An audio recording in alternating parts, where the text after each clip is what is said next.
Welcome everyone to the Co-Creators Convergence Thursday night Creator Convos. I'm Noelle Marshall, and I'm so delighted that so many people are here tonight. My beloved Bob will be working in the background, so thank you, Bob. And he will be recording, archiving everything, this wonderful call. That Kathy Mason has brought us another super duper duper guest. So Cynthia Marsh, welcome. And, I see there's some new faces here. So what I'd like to do is tell you a little bit about the Co-Creators Convergence, and then we'll come back and I'll do a little more formal introduction of Kathy. She'll lead us in a meditation, and then it's off to the races with Kathy and Cynthia, which I'm really looking forward to our PowerPoint, learning more about her art and her experiences. So everyone, please stand by.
Well, let me tell you a little bit more about my friend, Kathy Mason.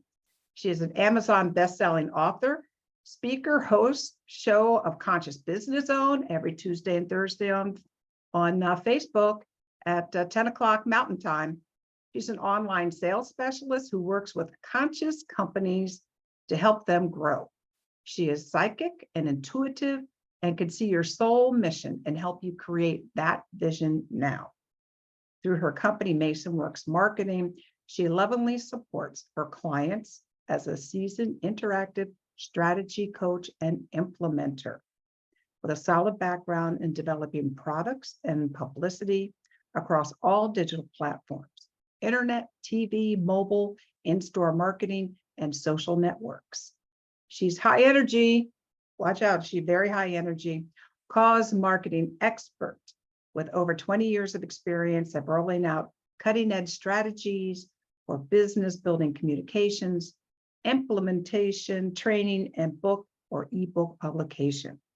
You can find her at masonworksmarketing.com. So Kathy, thank you for bringing another super duper guest, sharing your wonderful friends with the Co-Creators Convergence. And we have a lot of friends here. We've been doing this for about 10 years, every Thursday night. And if you would like to be a guest, just call Kathy Mason. Or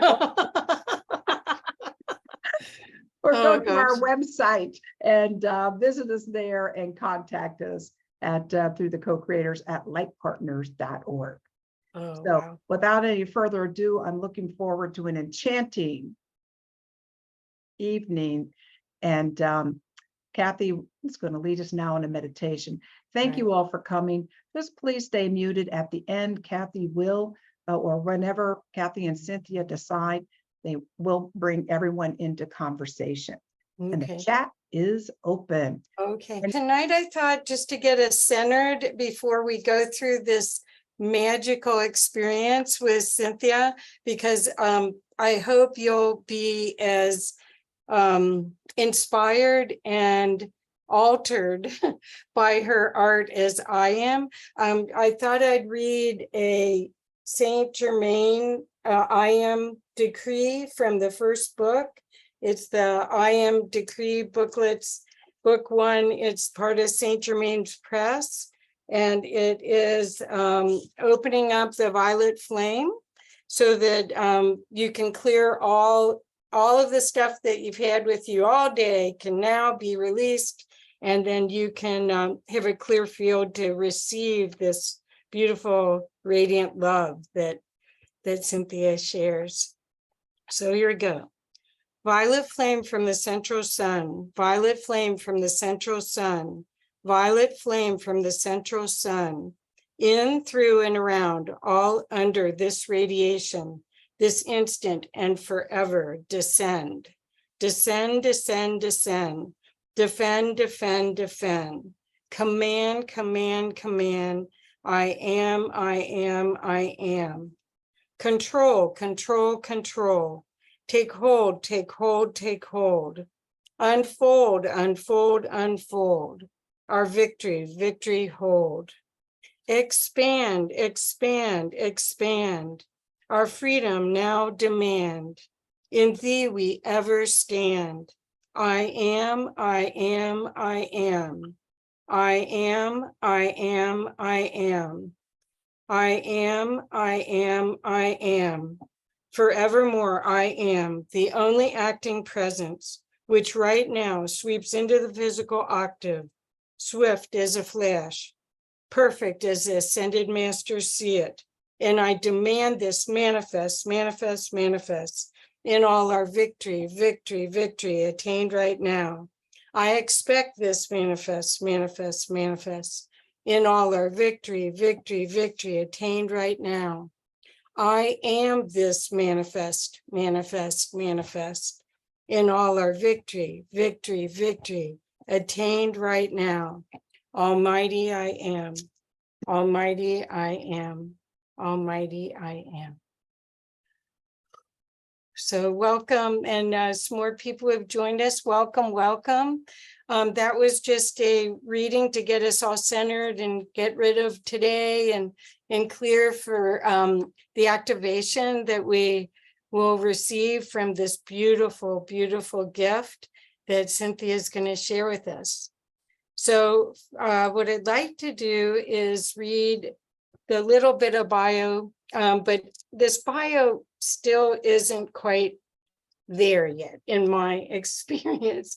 Cynthia is a magical being who is capable of pulling the radiant love that's available for all of us out of the ethers and express it so other people can experience it.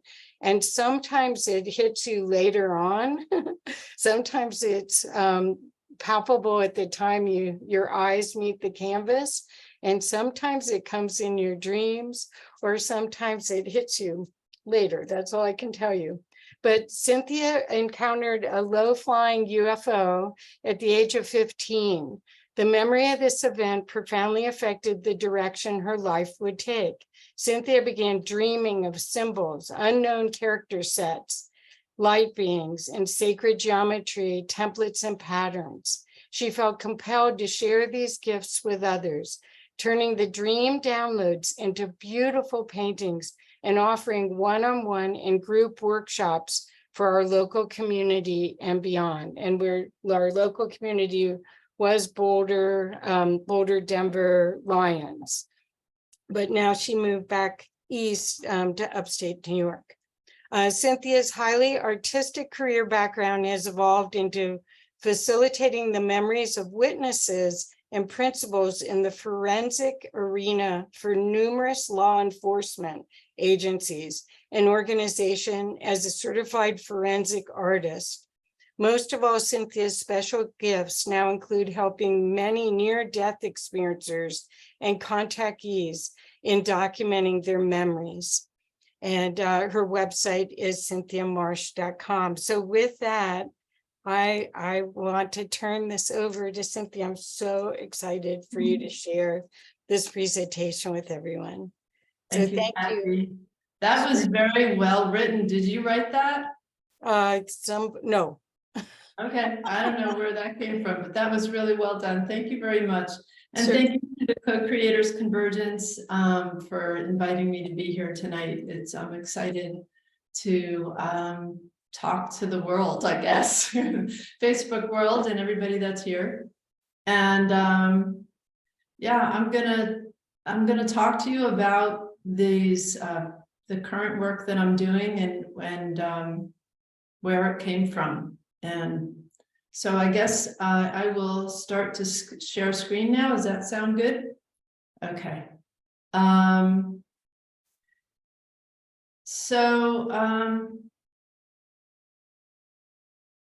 As Kathy mentioned, it was about 1975. My best friend and I were walking down like a no trespassing road. And we came across a daytime low hovering UFO right above us. So I'm going to tell you the story about that. So I grew up in the Hudson Valley, New York, and there's it's highlighted there on the map, in a town called Yorktown Heights. It's about an hour and a half north of New York City. So the event that happened to me and my friend happened 10 years before the Hudson Valley UFO sightings happened in Hudson Valley, New York, that became very famous. There are books written about it, and thousands of people. I remember coming back from the city one day, and there was all of these reporters were all around this mall asking if I had seen the UFOs that were there the previous night. And there was supposedly thousands of people. There were football-sized field UFOs just hovering over people that were there at the mall. So, but anyway, that was 10 years after what the event that happened to me. So in 1975, I lived there where the red mark is. It says Elk Court. That's the street that I lived on. And where the yellow dot is, that is where this UFO sighting occurred. And the two of us, it was a blue sky summer day, and the two of us were just kind of walking around the neighborhood, and we saw this. We already knew about it, but there's this dirt road. This is a current photograph of that road, but at the time it was a dirt road, and there was a no trespassing sign on the road. And we decided to go down this road to explore. And we knew that at the end of the road, there was the water treatment plant, but we were bored and we felt like this sounded like a good adventure at the time. So we, just meandered down this little pathway. And these are all current photographs, and I don't even know whether or not the water treatment plant still is in operation there. But as we got down towards this water treatment facility, we began to hear a humming noise, and it was very disorienting. And so we were looking around to try to, I'll speak for myself. I was looking around to try to figure out where the sound was coming from. I looked over at the water treatment plant. I could see the circular plant, circulating the water, and I quickly determined that the sound was not coming from that direction, and that instead the sound was coming from right above us. So if you could see that little road that goes sort of in towards the trees there, that's approximately where we were standing. And when we looked up, now I created this image, of course, but when we looked up, there was a silver UFO that was completely seamless. There were no signs of any sort of manufacture, no seams in it or anything. And I was completely mesmerized by it because it looked like, almost like it was alive. It looked like a silver hovering craft, like this image that I'm showing you. but the surface of it almost looked like it was like a dolphin skin or some kind of silver, smooth, alive thing. And so I just was mystified by it. And if any of you have ever had encounters with strange phenomena, at first the mind just wants to try to understand what you're seeing. So you're kind of, you just don't have any bearing for what it is you're seeing. So I remember I was just trying to understand what I was witnessing. And then I don't know how much time went by, but I went to see where my friend was, and she was all the way at the end of the road that we had began walking on, running away. And I instantly felt this sense of terror take over. And so I ran away as well. And she ran to her house, and I ran to my house, and we continued to be best friends until I went to college. But we never talked about it. We never discussed it. We never told anybody about it. And it wasn't as if we didn't remember it. It was as if our ability to, for me, I can't speak for her, but it was as if our ability to, my ability to discuss it was blocked. And I've been researching, and I've had many other encounters throughout my life. So it's not as if I just forgot about this.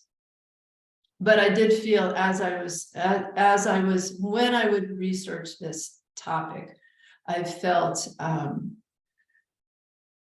like a jamming, sort of like I was being blocked from really delving into getting more information about it. And that didn't really unblock until I was in my 30s. And at that point, I reached out to my friend and contacted her after not being in contact with her for a very long time, and asked her if she remembered what happened that day. And she recounted the same thing. Basically, I mean, I don't have any memory of being abducted or being on the craft or anything like that. I've not been regressed about this particular incident, so I'm not claiming that happened, but it definitely made a difference. It changed me, because it just changed my understanding of what is happening on this planet. And this wasn't a what if this is a real thing. This became a real thing all of a sudden. I didn't invite it. I didn't ask for it.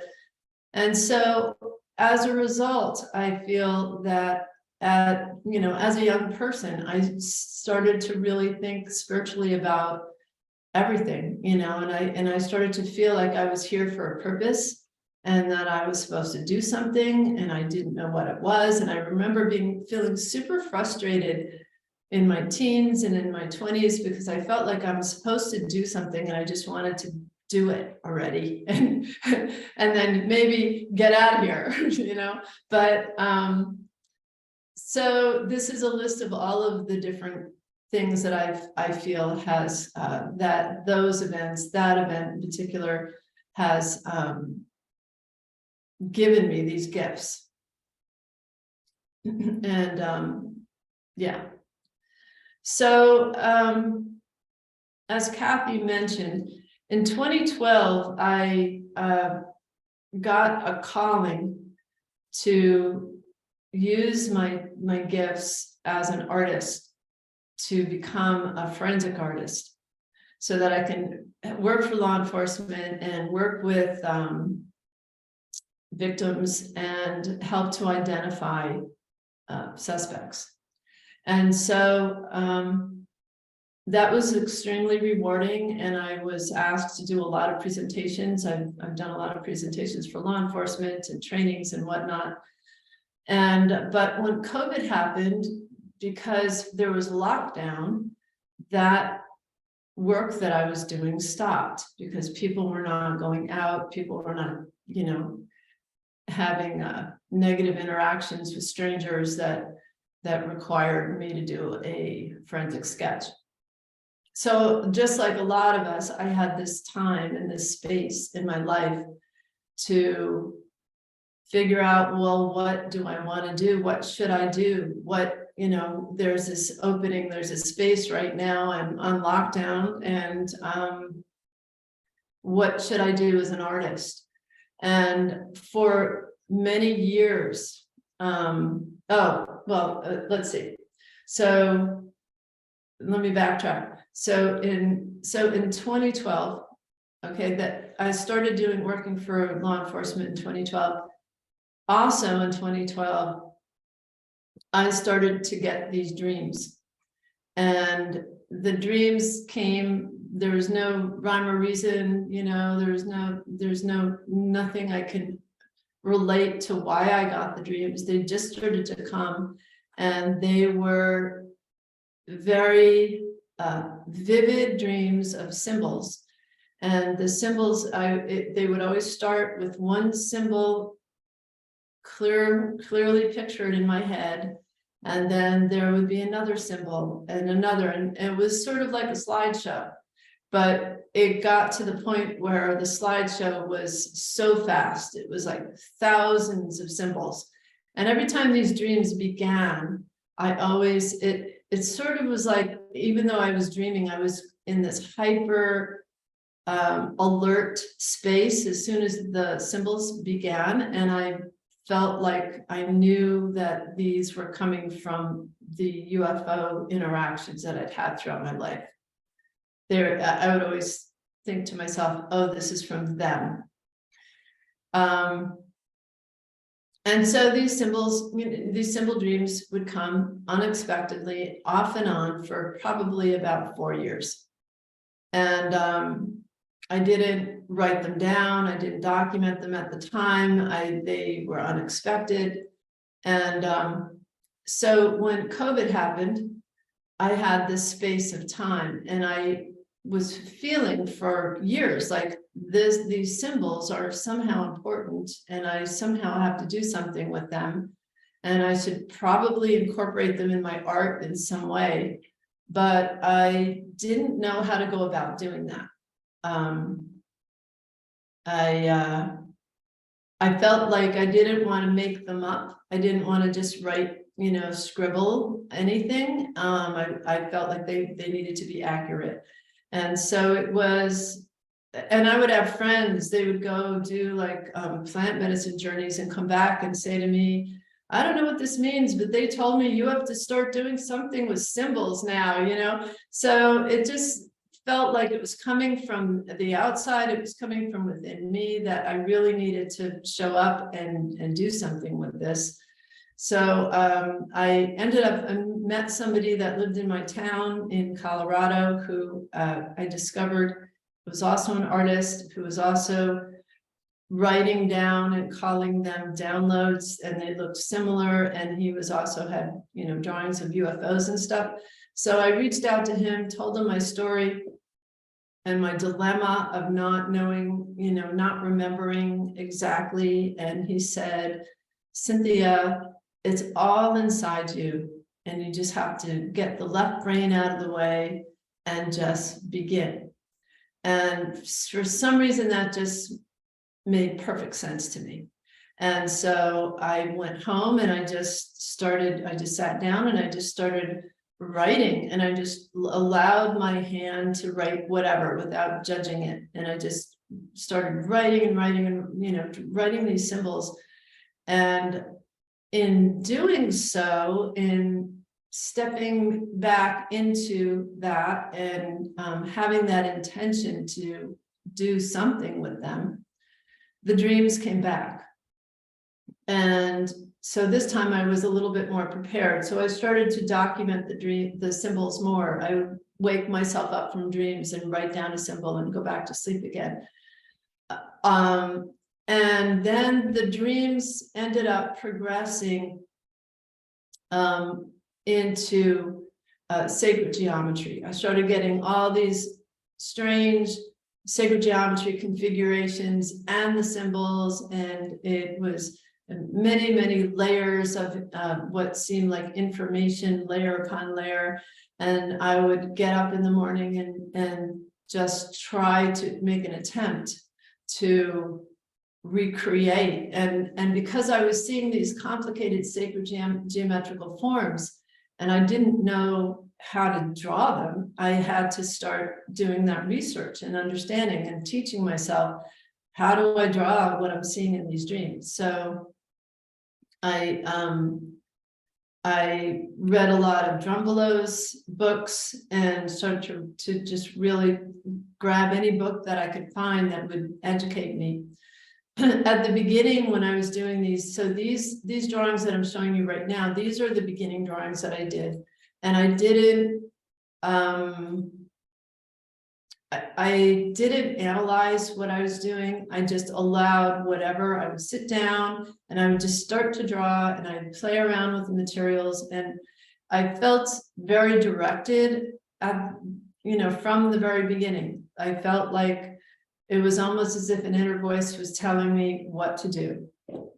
And I just didn't question it. And then the voice would tell me, okay, stop, you're done. And I'd be like, okay,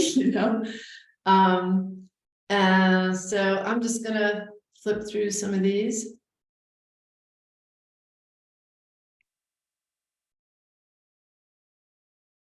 This one, there was a series of 3 of these. This was from one dream. And this was one of 3 that I felt like I was being shown almost like a schematic of a UFO, like if you would slice it into layers. That was the impression that I got with this particular one.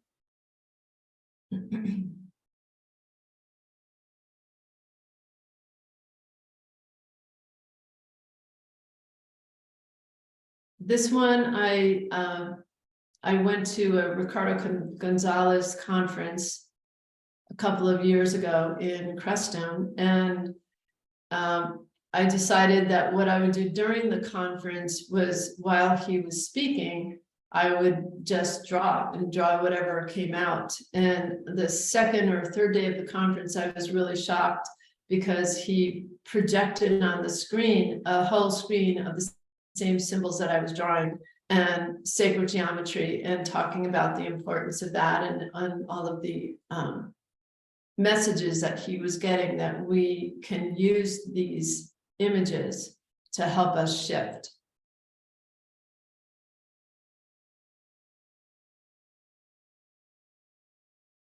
And if anybody has questions as we go, I'm fine with that, Kathy, if anybody has questions to ask me. So I wanted to talk a little bit about this. Now, when I first was doing these, I'm saying, I gotta stop saying, Anyway, when I was first doing these, I didn't know what to do with them. They were just these drawings, they were compelling, they were coming out fast and felt very directed. And so I decided, okay, well, what else do you do with things that you don't know what to do with? You post it on Facebook, right? So I started to post a bunch of these on Facebook in various places, just to see what the response would be. And about, I don't know, a month or so after I began posting these, I got an email from a friend of mine who used to live in Colorado. She moved to California, and she emailed me and she said, Cynthia, I saw the work that you're doing on Facebook. She said, I've been sharing it with my friends that are scientists here in California. And I wanted to share with you what one of my friends who's a physicist said about one of your drawings. So this one here, which I did very quickly, the symbols were done very quickly. There was no, the whole thing was directed by sort of an inner voice. It looks like it's maybe unfinished, but it was very intentional where each of the circles went and where there are missing circles. And even the fact that some of those circles are partly open, not completely closed. That was also part of what I was being directed to do, I felt. So I'm going to read to you what he said about this, and he calls this a diagram. And he says, the first one looks like a map of all subatomic particles, including dark energy and dark matter. At the center is the Higgs boson, and the 12 spokes around the Higgs are the things the Higgs breaks down into. The Higgs particle continuously rotates through 12 gates. Depending on the curvature of local space-time, it will break down into one of the 12 subatomic particles. This diagram is a kind of physics theory of everything that everyone in the physics world is working on, with thousands of human models having been proposed. Because dark matter and energy have very small interactions with our light matter and light energy, they're practically unobservable, and therefore very little is known about them. So they're not on humans' standard model, but I think they are in this diagram. It's interesting that some of the symbols are standard scientific notation from physics and mathematical analysis: gradients, deltas, summations, and Greek letters. Since Greece was an Atlantis outpost, they trace back to Atlantis, which traces back to Lyra, Orion, Pleiades, etc. So these dream diagrams likely originate from one of those star systems and are millions of years old. Well, when I read that, I had to go back to bed. I was like, okay, this is blowing my mind. I have no idea what that even means. And the fact that he's saying that there are actual recognizable mathematical symbols and gradients and deltas and standard notation, scientific notation, that I didn't even know what to do about it.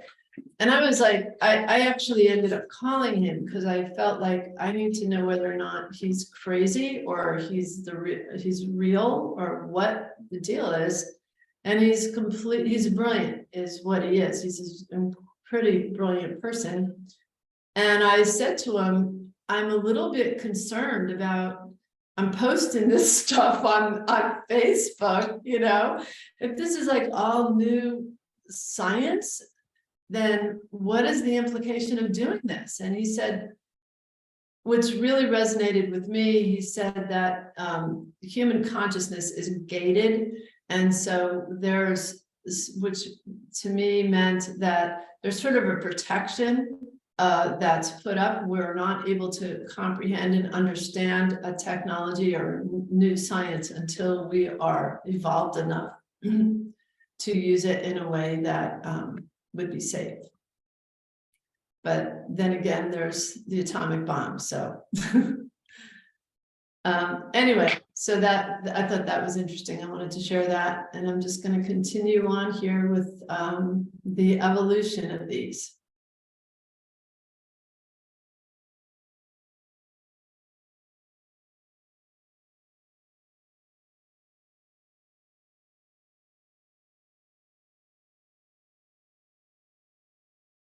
This one, actually, I did a couple of versions of this. This is the original, and then I did one larger G-clay prints that I mounted of it, and the center geometry in the center is Metatron's cube. And for those of you that are familiar with it, Metatron's cube has within it the 5 platonic solids. And one of those is a cube, and so on. There's, I won't list all of them right now, but so one of them, one version of this I did, Kathy now bought and owns, and that has a cube on the inside of it, and it's a super powerful one. But yeah, this dream was crazy. This geometry shows up, and the sort of strings of circles go across. There are more than just that one. There are several of them going across, And then at the end of the dream, these eyes just come out of the darkness of this dream. And I was very excited to get up that next morning and to be able to draw this. So I was like, okay, this is gonna be crazy. But I love it. I think it's super cool. I titled this one Consciousness. So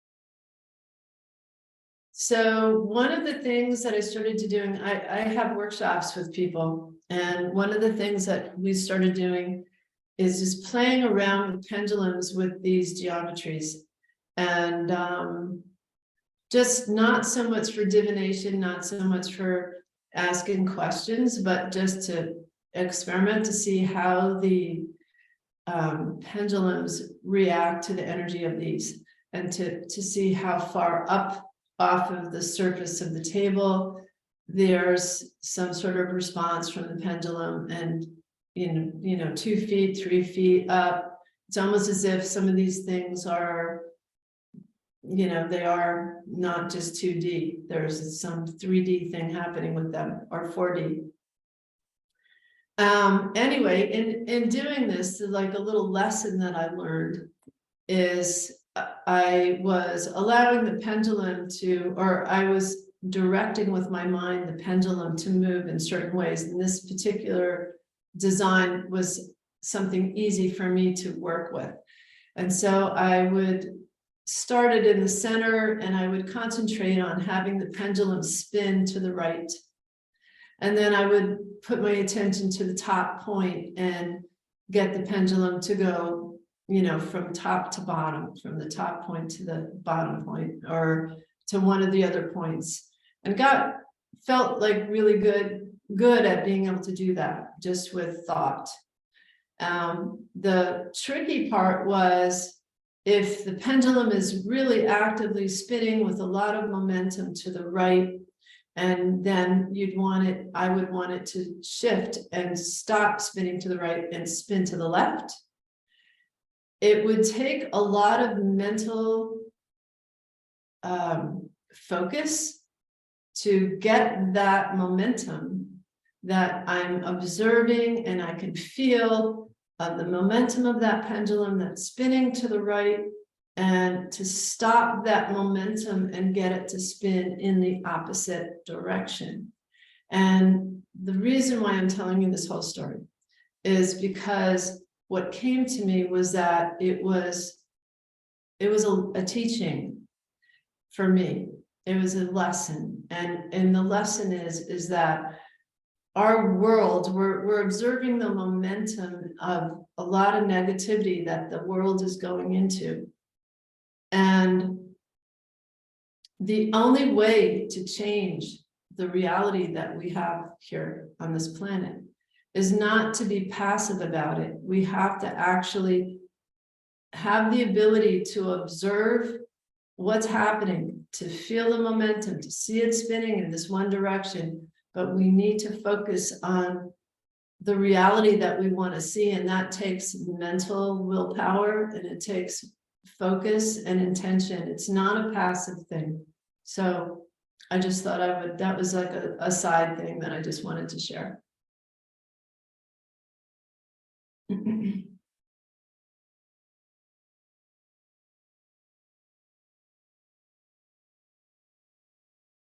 So then I began working with all of those previous ones were on paper.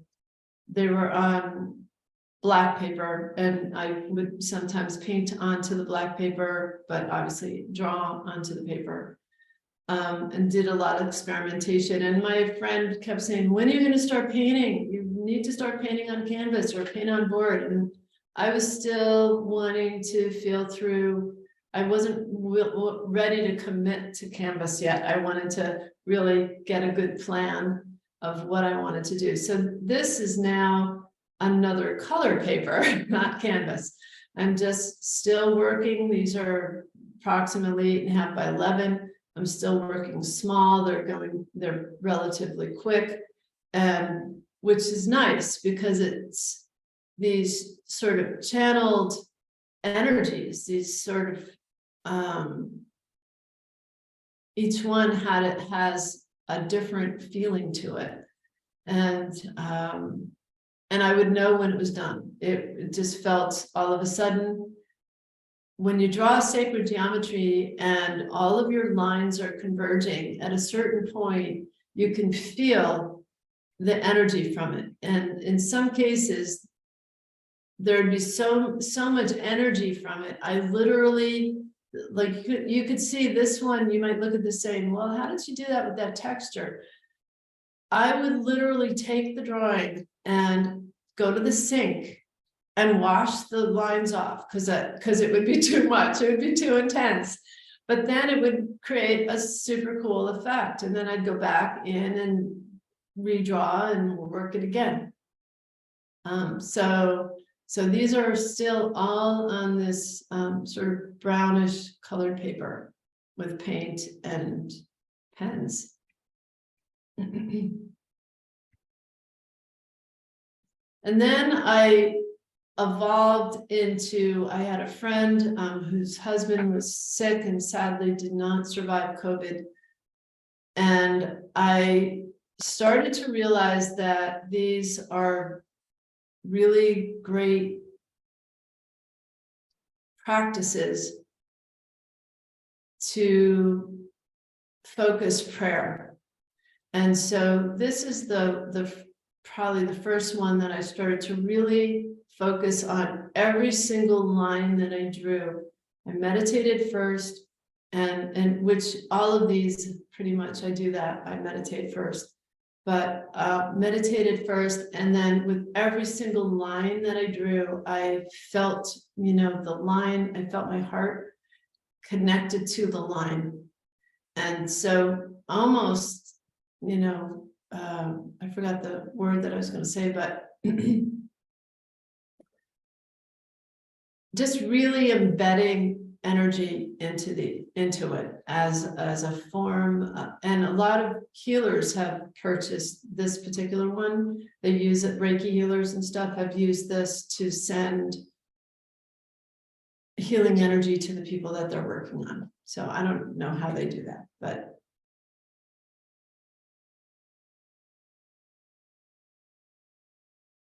in one of the last workshops before I moved in Colorado, I had all of the people that were coming to the workshop tell me their address. And before they came to the workshop, I Googled where they lived, and I had printed large images, aerial images of their homes or their apartments or wherever they lived. One friend lived in Denver in an apartment building. And so in that workshop, we practiced drawing these sacred geometries with that same intention that I was just discussing over their homes. So protection, love, whatever you wanted to embed in every single line, you know, hours of work over your home. And I think that's a really high, beautiful intention for us to do and work towards.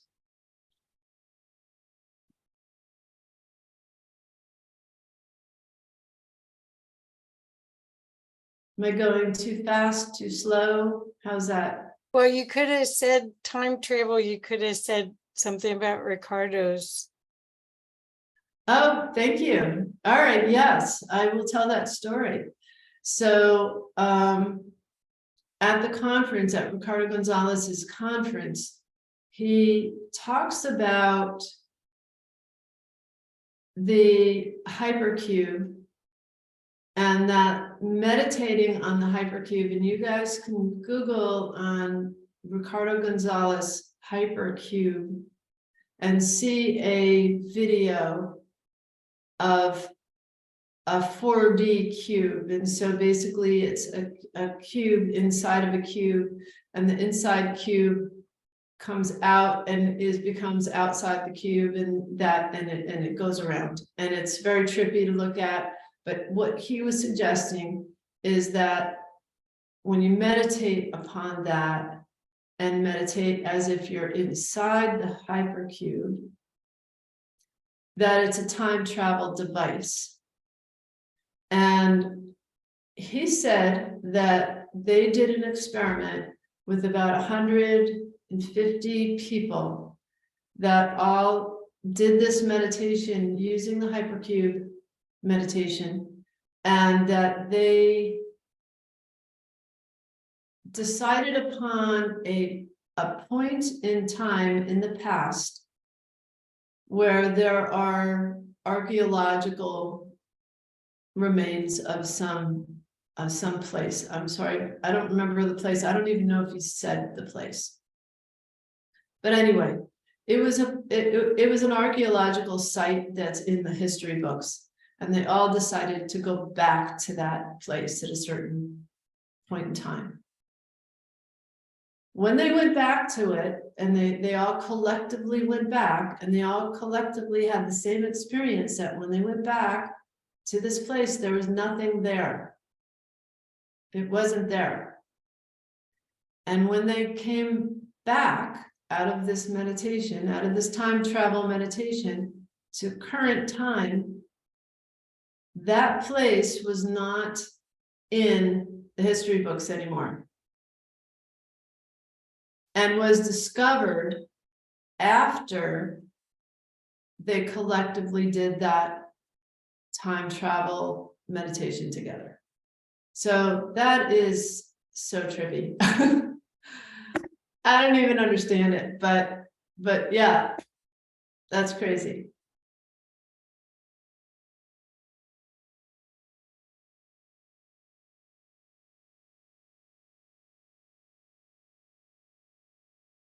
So during COVID, I went to Hawaii a couple of times, took advantage of the low fares, and taught a workshop one of those 2 times. And this painting I did there in Hawaii, after being in a bay there and having the opportunity to be in the same bay that there are a lot of spinner dolphins.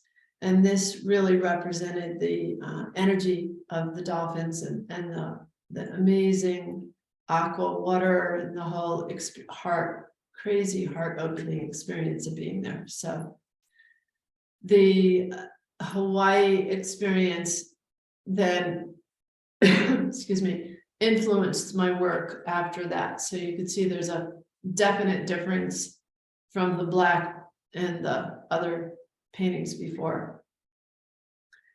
I had this one experience that this one and the next one, I believe it represents, where I was in the bay, and I was just, instead of snorkeling and trying to find things and look at things and everything like that, I was in the bay, and I was just kind of being there, and I started to do some kirtan chant in the water through my snorkel. So I'm sure it sounded nothing at all like it, but it was this chant that was going over and over and over again in my mind. And every time I made this sound, these little light orbs, that they were little circular spheres, came up from the bottom of the ocean and surrounded me, and they each had different colors within them that were like lights. They were like lit up. Some were blue, some were white, some were green, some were pink. And then when I stopped the sound, they all sort of sunk back down again and became, they were too far down to see. And then when I did the sound again, they kept coming back up again. And it just was this amazing little interaction with this life form that lives there, and that they were just interacting. They were just curious about these tones that I was doing in the water. It sort of like broke my heart open. It was so powerful. So when I came back, I just started to really focus on that experience a little bit more, and did a couple of paintings based on that. I also, in 2001, in 2021, January 1st, 2021. That night, I was in my house and suddenly something said, "We're here, go outside." And so I went outside and there was this orb above my house. And it was a light, and there were multiple color lights that were spinning around it. And so I videotaped it and I sent it to a friend of mine who's a filmmaker. And I asked her to zoom in on it as much as she could and to slow it way down, because I felt like there was something more there. And when she did that, every flash of light that was recorded, it was a different color with each flash, and there were these geometries within this light that was in the sky. And so a lot of the work that I do is also influenced by these lights that I see in the sky that I record. This one was also done in Hawaii. This is called 12 Strand.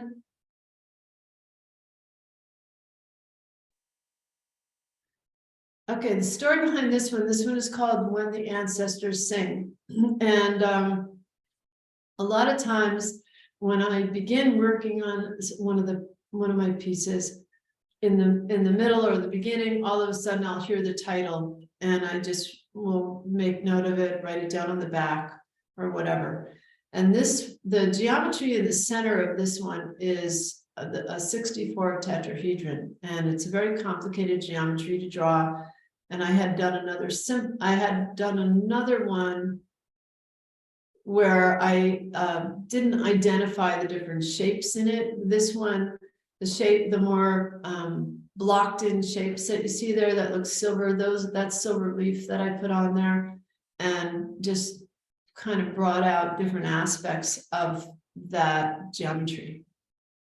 Anyway, I was working through some trauma. I had a family member I was super worried about, and I was doing this as a way to shift out of fear, out of worry. And whenever I do these geometries, they always shift me from, if I remember to do it when I'm struggling with something, I always end up being in a state of like complete joy doing these. They're so activating for me. So anyway, this title, When the Ancestors Sing, came to me while I was doing the centerpiece. And I always knew that on the bottom of it, I was going to do some symbols, but I hadn't done the symbols yet. And then the next night, as I was waking up in the morning, I had a dream about my great grandmother, who was Native American. She is from a tribe in Nova Scotia.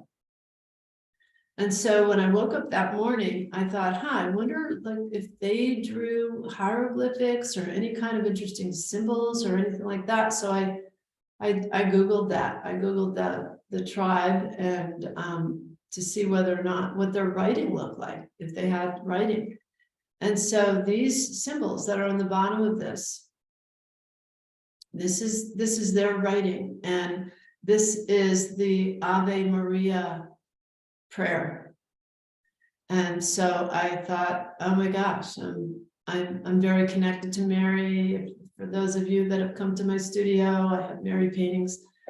So I thought this was so beautiful, and it sort of connects me to my great grandmother and my Native ancestors. And so, yeah, that's when I ended up putting on the bottom of this. This is a 64 tetrahedron. This is what I did prior to the one that I just showed you. So this really shows you the details of this kind of geometry. And I wanted to learn how to do this because I had a really powerful dream about these geometries that were floating above water, and they were like the size of a cathedral, and they were tall and narrow, and they were blues and greens, and they were 3- and 4-dimensional. And in the dream, I knew some sort of song, or I knew a prayer or something verbal that went with that particular geometry.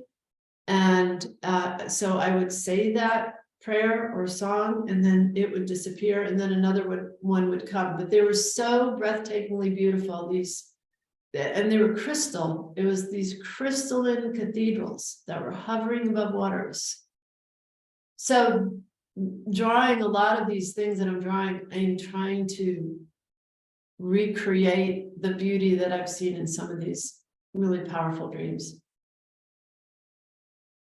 This is another version of that. So what I'll do is I'll do an original, and then I'll get a G clay of that done, and then work back into the G clay to make that, to explore further the design and what I could do with it. So this one, I added the gold onto this, and this is another one. And so the title of these is "And So It Is," and I just love that. It's so powerful and great ending to prayer. So the UFO I know this is not my drawings. These are screenshots of the orb that I photographed or that I videotaped above my town on January 1st of 2021. And these are just screenshots. This might have been 1 second, of the whole video of just screenshots. Every single flash was these, and obviously it's not like exact geometries, but they're definitely some kind of grid.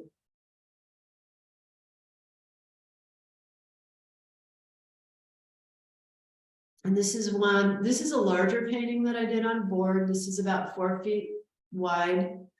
And I had the vision for this before I did the painting. I knew that I wanted to do 3, and I knew the title. And to me, this represents us.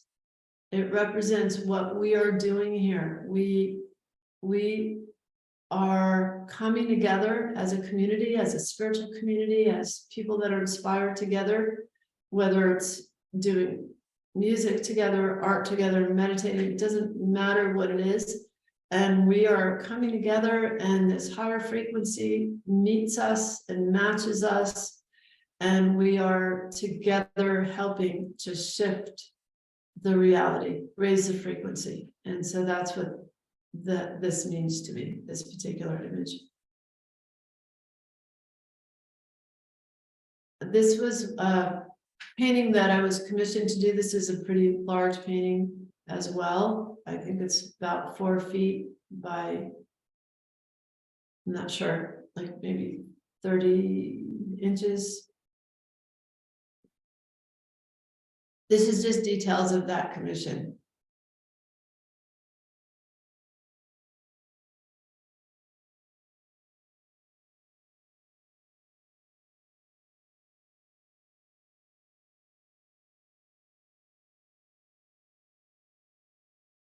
And so I just talked to you guys a little bit about workshops. People started to just ask me if I would show them how to do what I was doing at the beginning. And so I started to have people come and do workshops, and I could not find a lot of great workbooks on how to do this. So I just started to, at first I would just print out papers and staple them together and give people papers. But as it went on, I collected enough geometries that I was teaching people how to do, that I ended up putting together a workbook, which I have available if anybody's interested. And a lot of the art that I just showed you is also available. So if you're interested, please just get in touch with me. I was gonna read you guys something. How am I doing on time, Kathy? You're good. You have about 8 more minutes, and then we'd open it up to Perfect. questions. Okay. Yeah, perfect. So I was just going to read to you two things. In my workbook, in the introduction to my workbook, this is what I've written here about what this is about, or at least what I'm doing. So many teachings have described sacred geometry as the blueprint of creation, the origin of all forms, the genesis. The experience of drawing sacred geometry connects us to our higher consciousness and can bring about deep soul awakening through encoded activations. Sacred geometry can heal, awaken, and transform. It is time to bring forth the memory of who we are and what we have come here to do. And Drumbalo, Melchizedek, wrote this, and this is a little bit about why we draw sacred geometry, why those people that use it as a practice, what is it doing? You know, what's the purpose of it? And so this is something that I copied out of one of his books that I found to be truth for me. The purpose of this information is the integration of the left and the right brain. It's about convincing the left brain, or the male side of us, that there is one and only one spirit that moves through everything. Once the left brain is convinced, then integration begins to take place, and we begin to move from polarity to unity consciousness. We can't make the jump into the fourth dimension until this integration takes place. On the fourth dimension, manifestation is instant. Unity consciousness and purity of thought is very important. So yeah, we don't want to be manifesting our not very clear thinking ideas. And this is the workbook that I have available for anybody that would like it. This is a work in progress. This is obviously going in another direction with Kuan Yin. And this is my info. Anybody's interested in contacting me. And yeah, so I'm happy to take any questions. Okay, so why don't we stop sharing the screen? I've been putting your URL in the comments on both Okay. Facebook. So I just want people to know that these prints, whether it's a G clay or an original, are portals, and they are quite powerful assets for you if you are in service to others. Yeah, Noelle says you can turn on your video, please, if you want people here. But what I want people to know that I have two of them now, and I couldn't help it. It just is quite remarkable, the transformation that's available. And it seems like it takes a while to integrate. It doesn't, some things you do a meditation, or you go to work with a teacher and you'll have an experience. But this is like a coding that is transferred to you slowly, so it doesn't blow you out, and so that you can have it with ease and grace. Would you agree with that, Cynthia?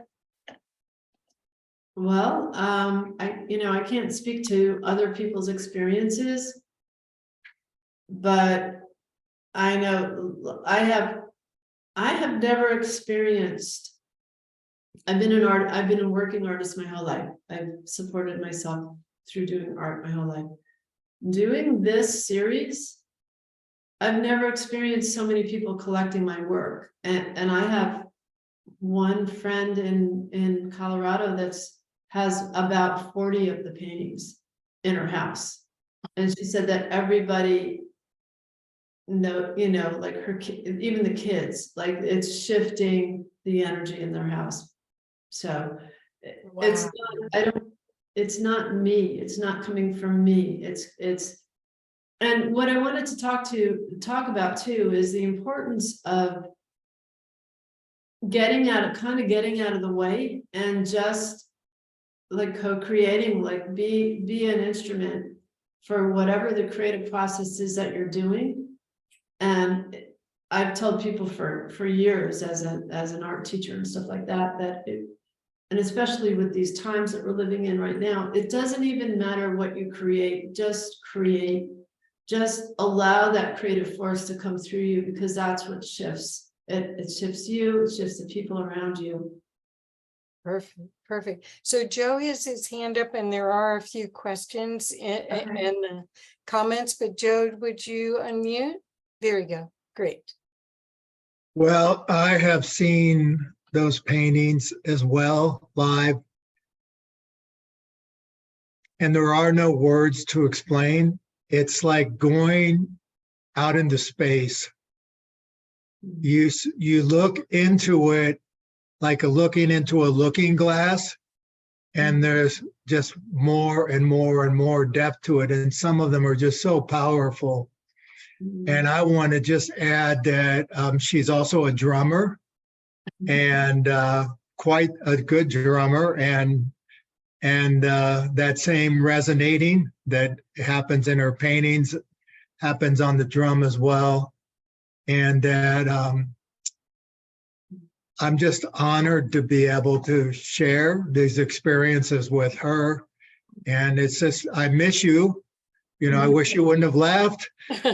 We're just getting to know you and you left, you know, but you're always welcome back here and you always have a place to stay. So, you know, thank you for everything that you've done, Cynthia. And I know that you're going to be, and you and your daughter are going to be awesome out there. Thank you. So Joe, you asked about, did all the art get there safely, right? The only thing that did not get here safely was my drum. My drum, when I went to play it the other night, was split in half. Oh, no. So it was pretty sad. Oh, Yeah, I'm gonna get it fixed. I'm sorry to hear that. Yeah, it's just a change in humidity. Big change. Yeah. And thank you for those kind words. And you're welcome to come here anytime. So Mary Ann's on and she's the one who introduced me to Cynthia. Do you want to unmute, Mary Ann? No? I do have a Oh, she's question that came from Okay. Margot. Okay. She said, what media do you use to draw and what kind of paper? So the paper is Bristol paper, acid-free paper. The medium, I experimented with water-based acrylic pens, and some are permanent, some not permanent. So some of the drawings you saw in the beginning, the lines look more watery. That's because I added water. I allowed it to, kind of blend, and I experimented with it. Now, most of everything I'm doing is either on board or canvas. Excuse me. So I do it in permanent acrylic pen or acrylic paint. Go ahead, Margot. Margot unmuted. Do you do some airbrushing along with the pendulum use and the pens? No, it's all brushed. No airbrush. Okay, thank you. They Yeah. are magnificent. Thank you so much. So Sheila, you had a question in the comments. Do you want to unmute and ask it instead of me reading it? Oh, can't. Okay. There you go. Yay. Took me a sec there. Yeah. Hi. Hi, good to see you as always. Yep. Let's see. Oh, at one point you were talking about that we can't just sit and expect all the changes to happen, that we need to act. We need to take action in the world. I'm curious what actions those would be.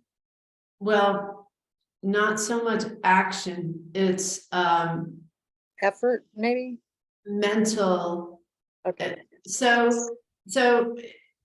a lot of us, we get ourselves into a state of depression or something. And if you notice the way thought works, it's usually one small negative thought will happen and we will either ignore it completely or we will listen to that thought. And if we listen to that thought, then another negative thought comes and then another until we're like totally depressed.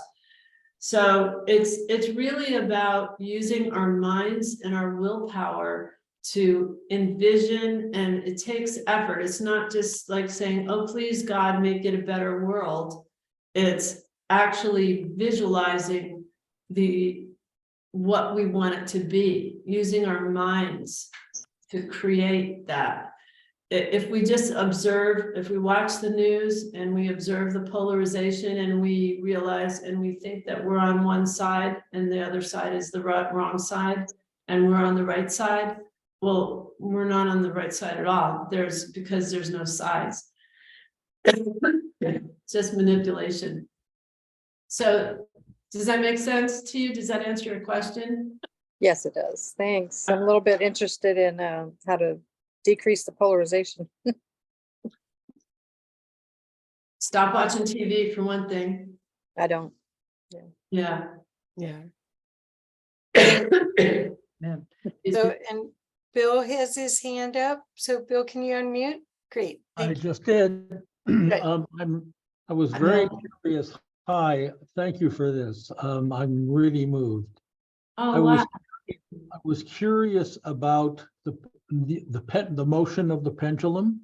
Mhm. When you said it was always moving to the right, does that mean moving clockwise from sort of your position of holding it?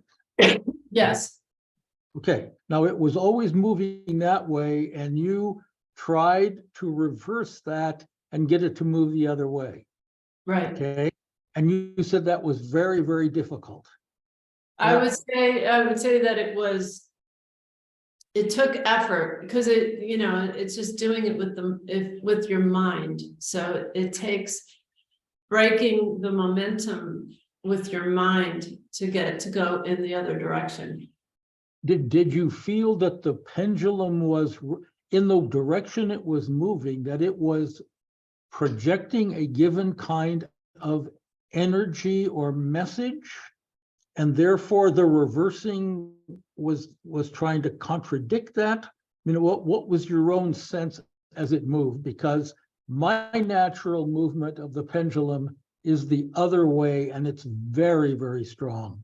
Mhm. And I was told by a very spiritual individual, that's what happens when you've really shifted your consciousness. It goes back the other way, the way and so I was just sensing if everything working clockwise is Mhm. almost like time is running down, but if we can stop that Mhm. and reverse how all of this devolution is happening when it goes clockwise and really bring the evolutionary pattern back. I mean, I don't know. I'm making this all up right this minute, but which Kathy knows I often do. But it's it just struck me that way as you were describing this. Maybe that's what is so hard to reverse. Right. The way everybody and the way things have all been set in motion. Right. But maybe the real desire is to bring it back that other way. Mhm. Yeah, for me, it wasn't so much, the direction wasn't really that important to me. But what I found was that when I moved the pendulum over that particular geometry that was called Venus that I was talking about, if I laid it flat and even over the print as well, if I just stayed in a neutral place, yep, Kathy's got it right there. and put the pendulum over it. And I was just very experimental about it. I decided, I was curious because I was noticing when I would put it, so when I did that painting, I was visualizing energy, like this soft energy going from the center out. And wait, hold it up again, Kathy. So out to the points, you could sort of see what looks like light going out, right? In those different directions. So when I held the pendulum at first in the center, it would, for me, it would always spin in a very activated circle to the right clockwise. When I held the pendulum at any of the 1, 2, 3, 4, 6 points, the pendulum would move in the direction that the light was going. It would move towards the center and back.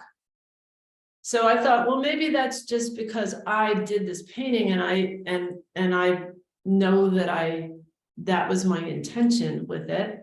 And so that's not like a good experiment for me to be the one doing that. So I had other people, I didn't tell them, I just said, tell me what happens when you put your pendulum in the center and when you put your pendulum on the outside corners of this geometry. Tell me what happens with your pendulum.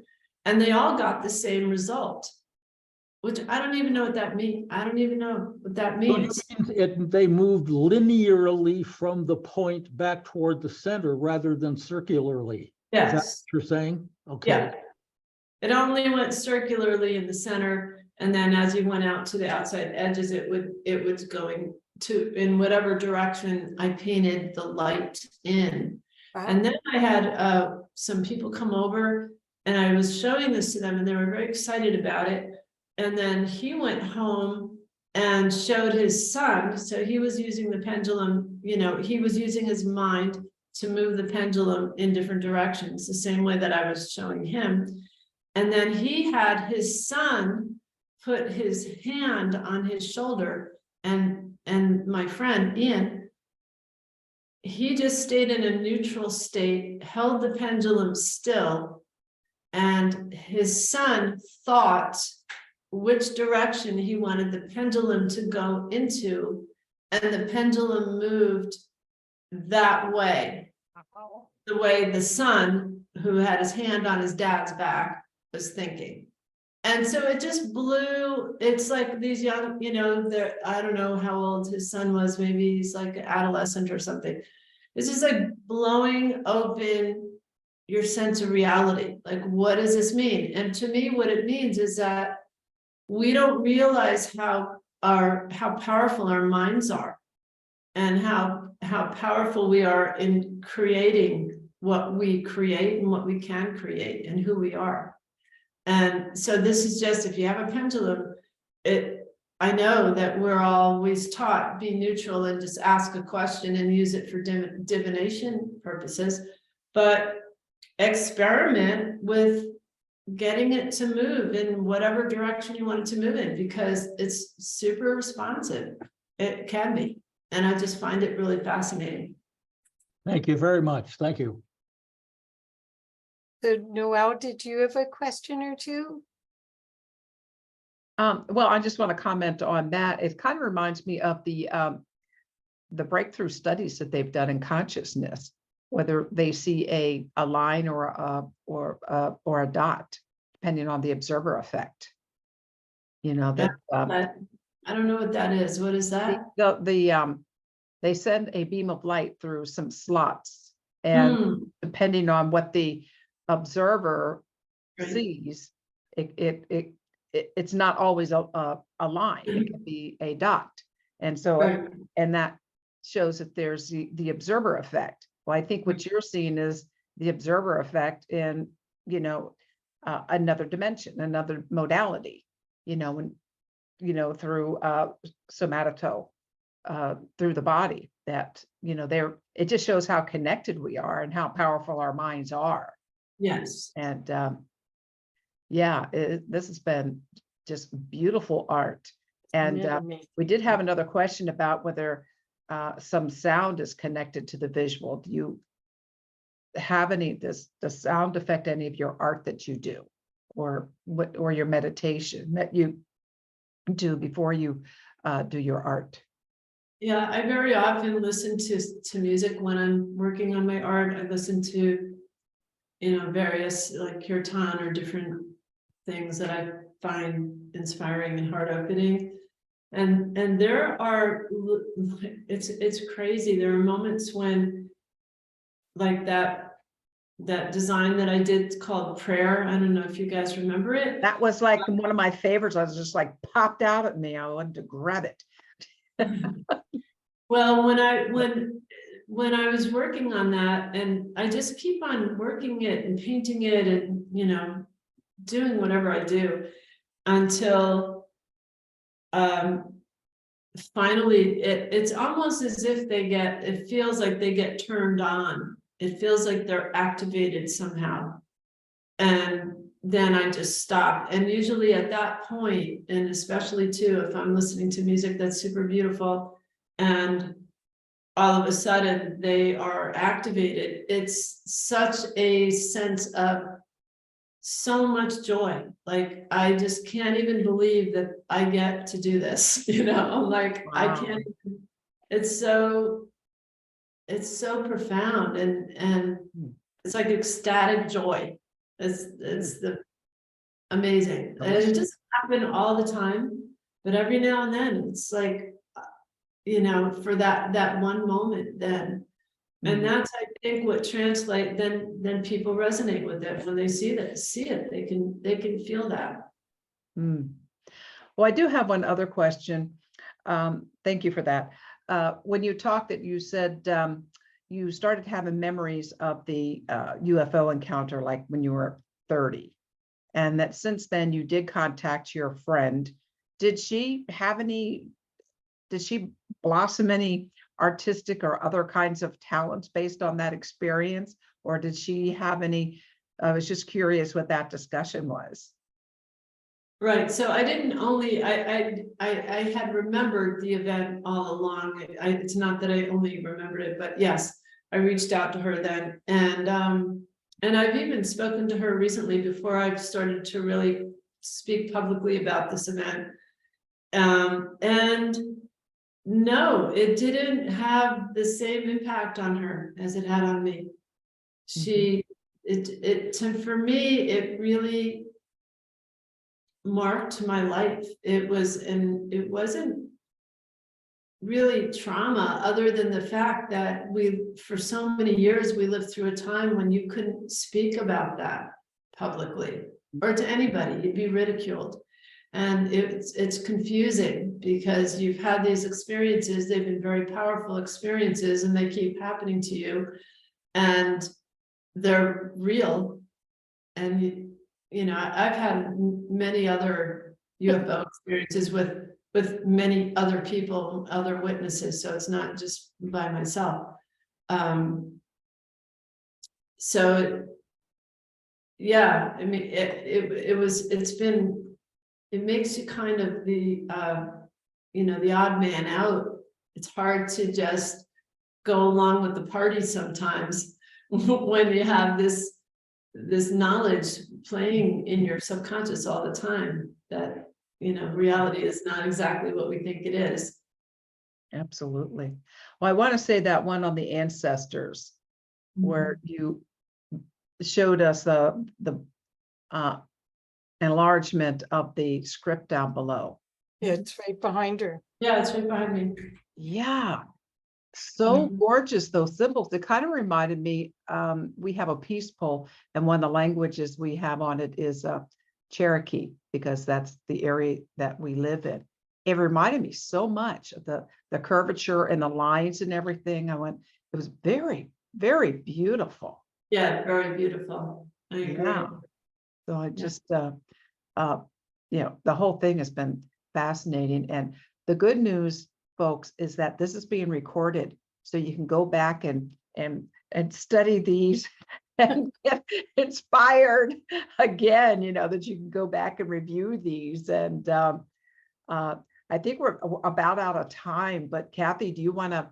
Well, I just wanted to, encourage people that if they're interested to contact Cynthia and get one or two, because you will see it, their portals, and they are, I mean, you're called, whatever your mission is, and if you believe that the universe conspires to help you, I see these as tools on your journey to help uplift you and give you the right energy and direction. And I've never experienced anything quite like that. I mean, the one with the eyes, I dreamt about it. I mean, well, Noel, you saw it in person. I recognized it right away. I said, that's in Kathy Mason's house. But I have a different one. They're all custom, and they're all, and I recognized the time portal in it. So Beautiful. but I do think that this is a universal language that's coming through, Cynthia, that's an activation, and it's perfectly timed for this time of change that we're in right now to bring us back to absolute love. That where we had that before, we forgot it, and now it's time to remember it again. So anyway, so I that's do what, have one more question. Okay, so what would you do for with the police? How does this art help the forensic police? Or is that your telepathy or your other gifts? Your question is, what did I do for the police? Yeah, I mean, Oh, I work as a forensic artist. So I interview witnesses and victims. That's one thing that I do, and I draw the memories of the suspect to help Oh. identify them. I also work from skulls and to draw what the person would have looked like to help identify them. so many Yeah. talents, treasures. Thank you so much. I don't know if you have a final word. I'm going to say that you can find more at cynthiamarsh.com. And are you setting up a gallery there in New York? Yes, I'm setting up my studio. I'm gonna continue working and do all the things that a large farmhouse requires. Yeah, but it's all good. It's all good. But yeah, I miss my Colorado friends, but I'm happy to be, setting up here too, and hopefully be drumming again soon and getting a lot of visitors. So you guys come visit me. Wonderful. Thank you so much. Good night, everyone. Thank you for you. being here. And Thank you so That much. was wonderful. Fabulous. thank fabulous. you so much for coming, and please share.